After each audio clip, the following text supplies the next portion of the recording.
Hello दोस्तों, कैसे हैं आप सभी। मैं स्वागत करता हूं आपके मेरे चैनल पर जिसका नाम है लीगल पेडागोजी। दोस्तों, इस वीडियो में हम डिस्कस करने वाले हैं थेफ्ट को, जो कि सेक्शन 378 ऑफ आईपीसी में कवर्ड है और उसकी पनिशमेंट गिवन है अंडर सेक्शन 379 ऑफ आईपीसी। और इस सेक्शन को हम इन डेप्थ कवर करेंगे जिससे कि हमें बाद में कोई और सोर्स रेफर करने की जरूरत ना पड़े। तो दोस्तों, आइए शुरू करते हैं इस वीडियो को। तो सबसे पहले हम जानते हैं कि जो थेफ्ट है वो अंडर सेक्शन 378 ऑफ आईपीसी में गिवन है। तो मेरी अंडरस्टैंडिंग ये कहती है कि जब भी हमें कोई सेक्शन समझना हो आईपीसी का, तो हमें उसका बेयर प्रोविजन देखना चाहिए और उस बेयर प्रोविजन के इंटरप्रिटेशन से ही हम उसके सारे एसेंशियल्स निकाल सकते हैं।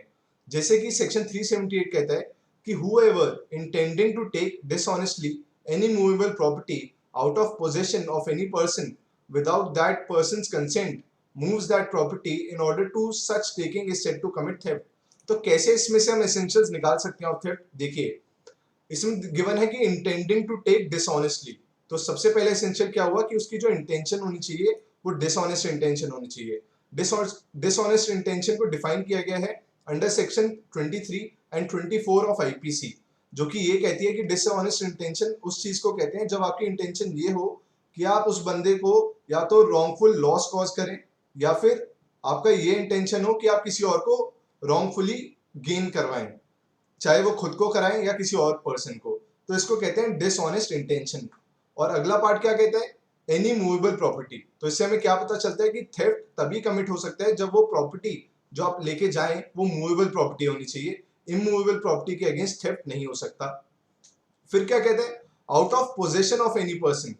तो अगली बात क्या आती है कि जो आप लेके जाएंगे चीज वो किसी की पोजेशन में होनी चाहिए। मतलब जैसे कि अगर पेन आपके पास रखा है और मैं उसको लेके जाऊं फिर आपके पास से, तो आपकी पोजीशन से मैंने उस चीज को लिया है। तो थेफ्ट के लिए जरूरी है कि the property must be taken out of the position, उसकी पोजीशन से बाहर लेके जानी चाहिए आपको वो चीज। अगली बात है कि विदाउट दैट पर्सन कंसेंट। तो अगली बात क्या है कि विदाउट उस बंदे का जिसकी पोजीशन से आपने प्रॉपर्टी ली है उसका कंसेंट नहीं होना चाहिए। ऐसा नहीं होना चाहिए कि वही आपको कंसेंट दे कि भाई ये लो मेरा पेन, या आप रख लो कुछ समय के लिए अपने पास। तो उसमें उसने कंसेंट दे दी है, मूव्स दैट प्रॉपर्टी। और अल्टीमेटली लास्टली क्या होना चाहिए कि उस प्रॉपर्टी का मूवमेंट होना चाहिए। अगर वो प्रॉपर्टी वहीं की वहीं है, जैसे टेबल पे पेन रखा है, तो इसका कोई मूवमेंट नहीं हो, और जैसे ही आपने थोड़ा सा उसको खिसकाया उसकी पोजीशन से बाहर ले जाने के लिए, उस इंसान की पोजीशन से बाहर ले जाने के लिए, तो आपने तुरंत थेफ्ट कमिट कर दिया है। तो इस बेयर रीडिंग से ही हमें काफी सारे एसेंशियल्स मिल गए हैं थेफ्ट को, जिसको हम एट लेंथ डिस्कस करेंगे आगे आने वाली पीपीटीज में। तो सबसे पहला एसेंशियल है कि it should be a movable property. तो मूवेबल प्रॉपर्टी का मतलब क्या है, देखिए जो भी चीज अटैच होती है विद अर्थ, जैसे कि कोई बिल्डिंग हुई, क्योंकि बिल्डिंग अटैच्ड है विद अर्थ, उसकी नींव रखी गई है जमीन के अंदर, या पेड़ हुआ, पेड़ अटैच्ड है विद द लैंड। पर अगर इसी बात में मैं आपको पेड़ के एग्जाम्पल से समझाना चाहूं, जो कि एक्सप्लेनेशन वन भी उसे एक्सप्लेन करता है कि as soon as it is severed. Severed का मतलब होता है उस जहां से वो जुड़ा हुआ है वहां से उसको हटा देना। जैसे कि पेड़ जब तक लैंड से अटैच है तब तक वो इमूवेबल प्रॉपर्टी है, और जैसे ही आपने उसको काट के उस लैंड से जिससे वो अटैच था उसे हटा दिया, तो तुरंत जैसे ही आपने उसको हटाया और आप ले जाने लगे विद डिसऑनेस्ट इंटेंशन, तो आपने थेफ्ट कमिट कर दिया है। तो जब तक पेड़ अटैच्ड है with the land it is immovable property, और जैसे ही आपने उसे काटा और आप ले जाने लगे तो वो हो गया इमूवेबल प्रॉपर्टी। और वही कहते हैं एक्सप्लेनेशन वन भी कि as soon as it is severed, जैसे ही आपने उसको हटाया लैंड से from earth, it becomes movable and subject of theft. अगली बात आती है, क्या एनिमल्स मूवेबल प्रॉपर्टी होंगे या इमूवेबल प्रॉपर्टी। तो दोस्तों, एनिमल्स को मूवेबल प्रॉपर्टी माना जाता है। तो आप मानिए कि आपके पास एक डॉग है और मैं चाहता हूं कि वो डॉग को मैं चुरा लूं, और मैं धीरे धीरे जो डॉग के बिस्किट्स आते हैं उसको आपके डॉग तक डालता हूं कि भाई धीरे धीरे वो बाहर तक आ जाए गेट तक, और मैं उसको लेके भाग जाऊं। तो जैसे ही मैंने वो डॉग के लिए बिस्किट डाला और उसकी मूवमेंट शुरू हो गई मेरे टूवर्ड्स, तो जैसे ही वो मूवमेंट शुरू हो जाएगी मैं थेफ्ट के लिए लायबल हो जाता हूँ, क्योंकि मेरी इंटेंशन थी कि वो आपकी पोजीशन से बाहर आया और मैं उसको चुरा के भाग जाऊं।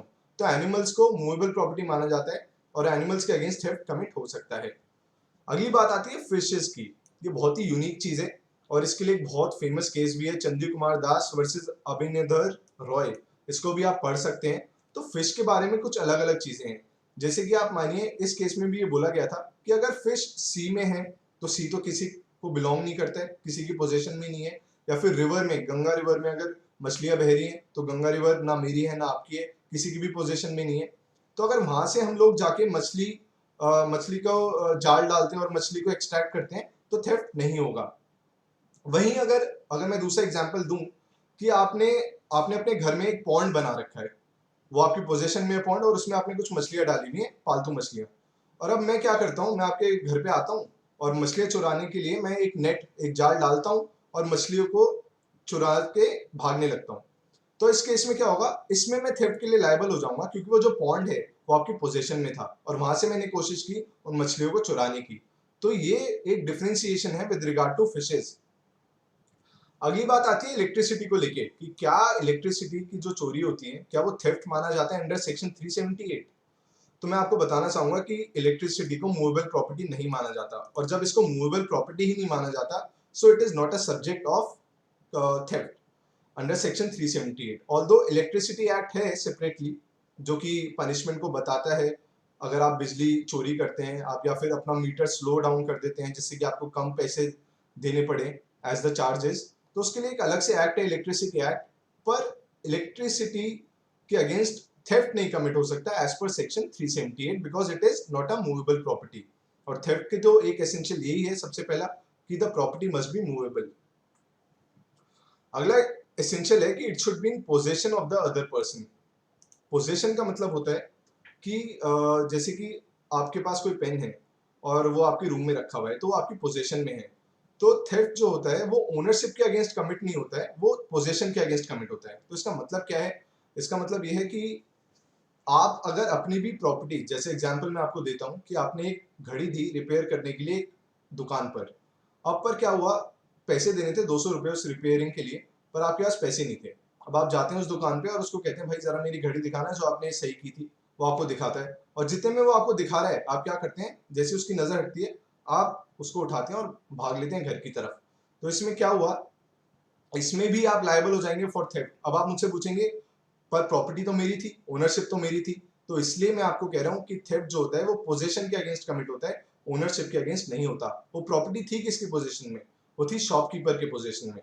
तो आपने जैसे ही उस प्रॉपर्टी को उसकी पोजीशन से लिया और आप भागने लगे तो आप लायबल हो गए हैं for theft, because theft is an offence against the position and not against the ownership. ये बात याद रखिएगा, बहुत इंपॉर्टेंट है।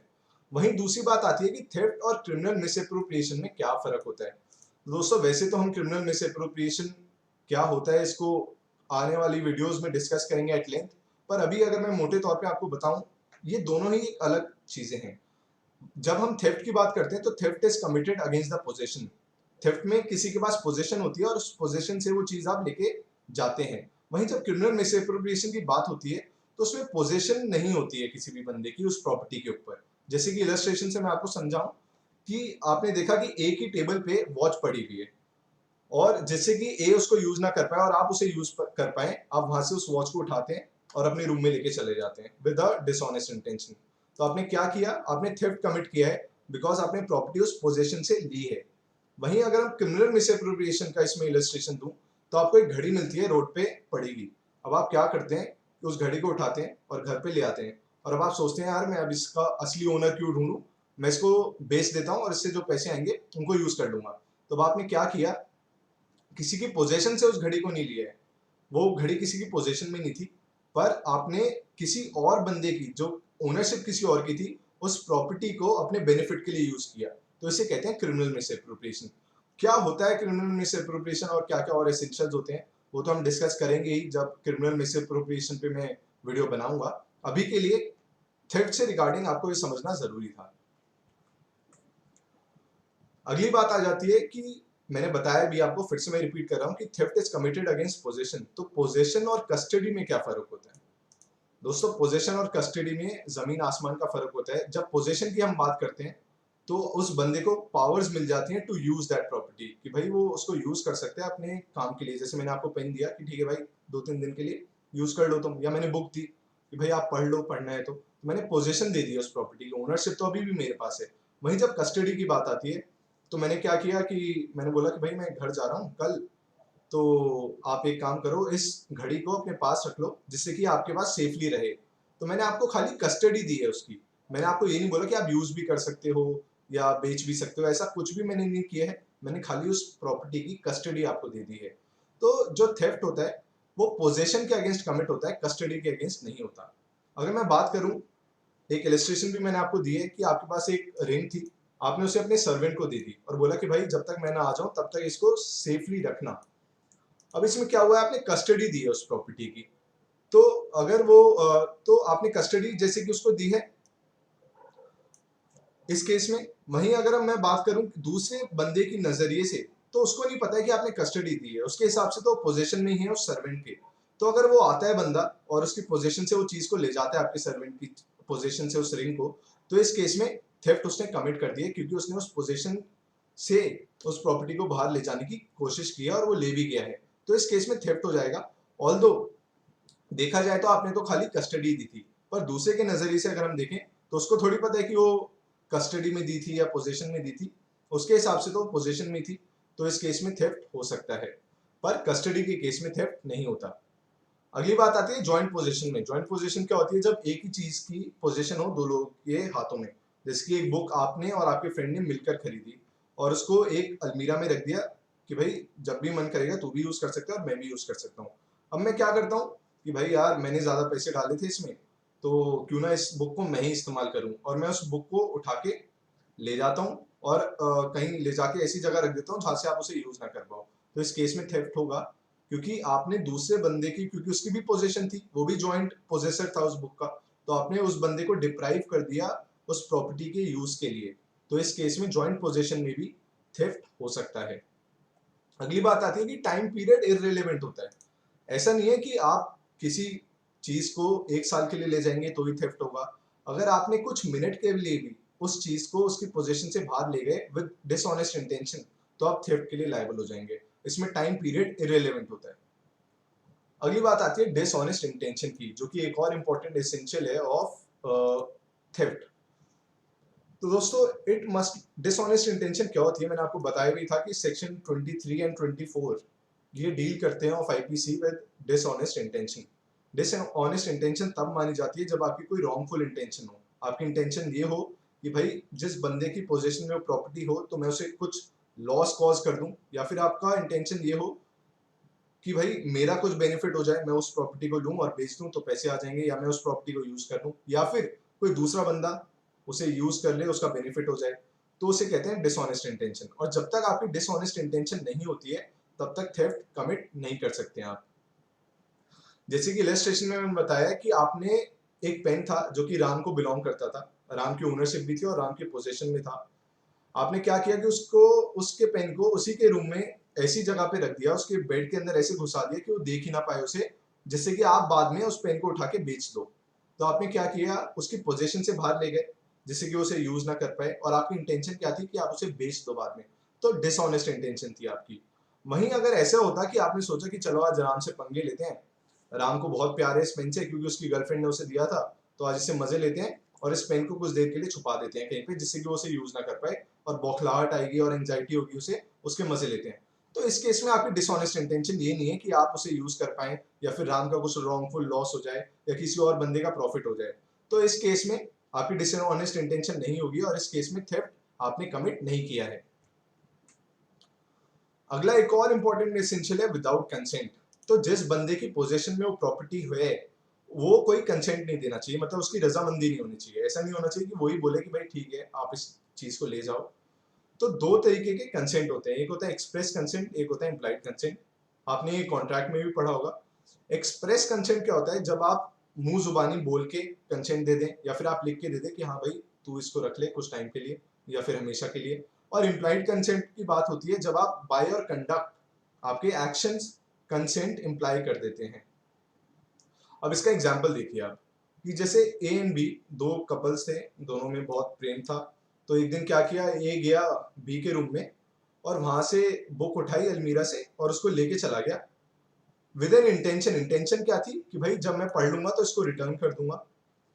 और उसने ये प्रेज्यूम किया था कि भाई जैसे हम दोनों के बीच में प्रेम संबंध है, और प्यार तो आप जानते हैं इंसान को पागल बना देता है, तो उसने ये प्रेज्यूम किया कि भाई इम्प्लाइड कंसेंट तो मेरे पास है ही, क्योंकि मैं तो प्यार करता हूँ और वो मुझसे प्यार करती है, तो इसमें कोई बात है ही नहीं कि हम दोनों, हम तो एक एक जान नहीं, एक जिस्म और दो जान है। तो उसको लगा कि भाई मेरे पास इम्प्लाइड कंसेंट है ही। तो इसमें दो चीजें नोट करने की हैं। एक तो उसका इंटेंशन क्या था, डिसऑनेस्ट इंटेंशन नहीं था, इंटेंशन था उसको वापस दे देने का बाद में। दूसरी बात क्या है कि उसको ये उसके मन में प्रिजम्पशन थी जब उसने उस किताब को मूव किया कि उसके पास इम्प्लाइड कंसेंट है, क्योंकि दे वर इन लव। सो इस केस में इम्प्लाइड कंसेंट के बेसिस पे उसने उस किताब को लिया था, तो इस केस में डिसऑनेस्ट इंटेंशन नहीं मानी जाएगी और एक इम्प्लाइड कंसेंट दिया गया है बाय हर, ये माना जाएगा। अगली बात आती है कि there must be a movement of the property. एक और एसेंशियल क्या है कि जो प्रॉपर्टी के अगेंस्ट थेफ्ट हुई है उसका मूवमेंट होना चाहिए। अगर कोई मूवमेंट ही नहीं हुआ है और जहां पे वो थी पहले भी चीज और वहीं की वहीं है, तो उस केस में थेफ्ट नहीं कमिट हो सकता। अब मूवमेंट की भी एक अलग अलग डेफिनेशंस दी गई है अंडर एक्सप्लेनेशन 3 ऑफ सेक्शन 378। तो वो क्या कहता है, a person is said to cause anything to move by removing an obstacle which prevented it from moving. मतलब एग्जाम्पल के तौर पे, इलस्ट्रेशन के तौर पे मैं आपको समझाऊं तो आप ये मानिए कि एक ड्रम है और ड्रम को सपोर्ट दिया हुआ है एक पत्थर लगा के, जिससे कि उसका मूवमेंट ना हो। अब आप क्या करते हैं कि मूवमेंट क्यों नहीं हो पा रहा, क्योंकि पत्थर लगा हुआ है, तो आप उस पत्थर को हटा देते हैं जिससे कि वो ड्रम लुढ़कते हुए आपकी पोजीशन में आ जाए। तो आपने क्या किया, आपने एक ऑब्स्टेकल हटा दिया जो कि उसको प्रिवेंट कर रहा था फ्रॉम मूविंग। तो इस केस में आपने मूवमेंट कॉज कर दिया प्रॉपर्टी का, तो आप थेफ्ट के लिए लायबल हो जाएंगे। या फिर और bye separating it from another thing. अगर ऐसा होता कि कोई चीज, जैसे मान लीजिए काऊ है और गाय को बांधा गया है एक पेड़ के साथ, अब आपने क्या किया कि मेरे आपकी पोजीशन में आ जाए और उस गाय का मूवमेंट हो जाए, आपने उसे खोल दिया। तो इस केस में भी डिसऑनेस्ट इंटेंशन अगर आपका है तो भी आप थेफ्ट के लिए लायबल हो जाएंगे, क्योंकि आपने सेपरेट कर दिया उसको एक दूसरी चीज से। या फिर बाय एक्चुअली मूविंग इट, या फिर असल में आप गए और पेन उठाया और चल दिए लेके, तो इस केस में भी थेफ्ट के लिए लायबल हो जाएगा। और ये अलग अलग डेफिनेशंस है of the movement of the property as stated under explanation 3 of section 378। अब बात आती है क्या हस्बैंड और वाइफ के बीच में थेफ्ट कमिट हो सकता है। क्या ऐसा हो सकता है कि हस्बैंड कुछ का अगर चीज ले ले वाइफ की विद अ डिसऑनेस्ट इंटेंशन, तो वाइफ थेफ्ट का केस डाल सकती है। तो आपको बताना चाहूंगा कि ये सब फिल्मी बातें हैं। वो अलग बात है कि एक जान एक दो जिसमें एक जान, वो अलग बात है। पर हकीकत में एज पर आईपीसी ये दोनों एक दूसरे के खिलाफ थेफ्ट का केस फाइल कर सकते हैं, क्योंकि ये दोनों सेपरेट एंटिटी मानी गई है अंडर सेक्शन 378। तो अगर हस्बैंड, आप मानिए कि आप हैं और आप बेरोजगार हैं, अब आप देखते हो कि आपकी वाइफ तो भाई जॉब में जाती है, बहुत अच्छे अच्छे पैसे कमाती है, तो आप जाते हो और उसके पर्स से कुछ पैसे ले लेते हो और आपकी इंटेंशन ये थी कि भाई इस पर्स से मैं जाऊंगा आज बेहतरीन सी वो खरीद लूंगा यार, वॉच जाके। तो अब आपका इंटेंशन क्या था कि छुपके से आप गए, इंटेंशन थी कि उस पैसे को आप लो, तो आपने चोरी की एक तरीके की, जिससे कि आप उस पैसे का इस्तेमाल करते हुए एक घड़ी खरीद पाओ। तो इस केस में वाइफ चाहे तो आपके खिलाफ थेफ्ट का केस फाइल कर सकती है, क्योंकि सेपरेट एंटिटीज मानी गई हैं under section 378 husband and wife. पर अगर स्त्री धन की हम बात करें, स्त्री धन क्या होता है कि जो चीजें दी जाती हैं, लोग डाउरी को कई बार कह सकते हैं आप कि एक तरीके से स्त्री धन का कॉन्सेप्ट था पहले। स्त्री धन क्या होता था कि कुछ कॉमोडिटीज दी जाती थी by the parents of the bride, bride को कुछ पैसे देते थे या फिर कुछ प्रॉपर्टीज देते थे फॉर द, जिससे कि वो जो है उनकी बेटी वो उसको इस्तेमाल कर पाए बाद में। तो अगर वाइफ कोई स्त्री धन यूज करती है out of the position of the husband, तो उस केस में थेफ्ट का केस नहीं फाइल कर सकता है हस्बैंड अगेंस्ट द वाइफ। वही बात आती है अगर डिस्प्यूट हो ओवर द पोजीशन। मतलब एग्जांपल के तौर पे मैं आपको बताऊं कि एक प्रॉपर्टी है पर टेनेंट ने उसके ऊपर कब्जा कर लिया है और उसके खिलाफ लिटिगेशन चल रही है इन द कोर्ट। पर अब आप क्या करते हैं कि उसकी प्रॉपर्टी में घुस जाते हैं जो कि उसकी पोजीशन में है और वहां से उठा के उसके कुछ सामान ले आते हैं चोरी से, चुपके से। तो इस केस में कोर्ट क्या बोलेगा कि भाई पोजीशन तो उसके पास ही है ना टेनेंट की, ऑल्दो डिस्प्यूटेड है प्रॉपर्टी अभी, पर पोजीशन किसके पास है, पोजीशन तो टेनेंट के पास है, ऑल्दो आप एक्चुअल ओनर हो। तो इस केस में भी आपके खिलाफ थेफ्ट अप्लाई होगा एंड आपके खिलाफ प्रोसीडिंग्स चल सकती है अंडर सेक्शन 378 और सजा सुनाई जा सकती है अंडर सेक्शन 379। और थेफ्ट की जो पनिशमेंट है वो 379 में स्टेटेड है, जो कि है 3 साल तक की आपको जेल हो सकती है या फिर फाइन, आपको बोला जा सकता है कि आप फाइन भरें, या फिर इन दोनों में से कुछ भी। तो दोस्तों ये था थेफ्ट, जो कि मैंने कोशिश की आपको एक्सप्लेन करने की एट लेंथ। और मैं आई एम एक्सपेक्टिंग कि you would like every content that I am putting up on my channel. और अगर आप इस चैनल का कंटेंट पसंद आता है, इस चैनल को ज़रूर सब्सक्राइब कर लें और वीडियो को ज़्यादा से ज़्यादा शेयर कर दें। Thank you.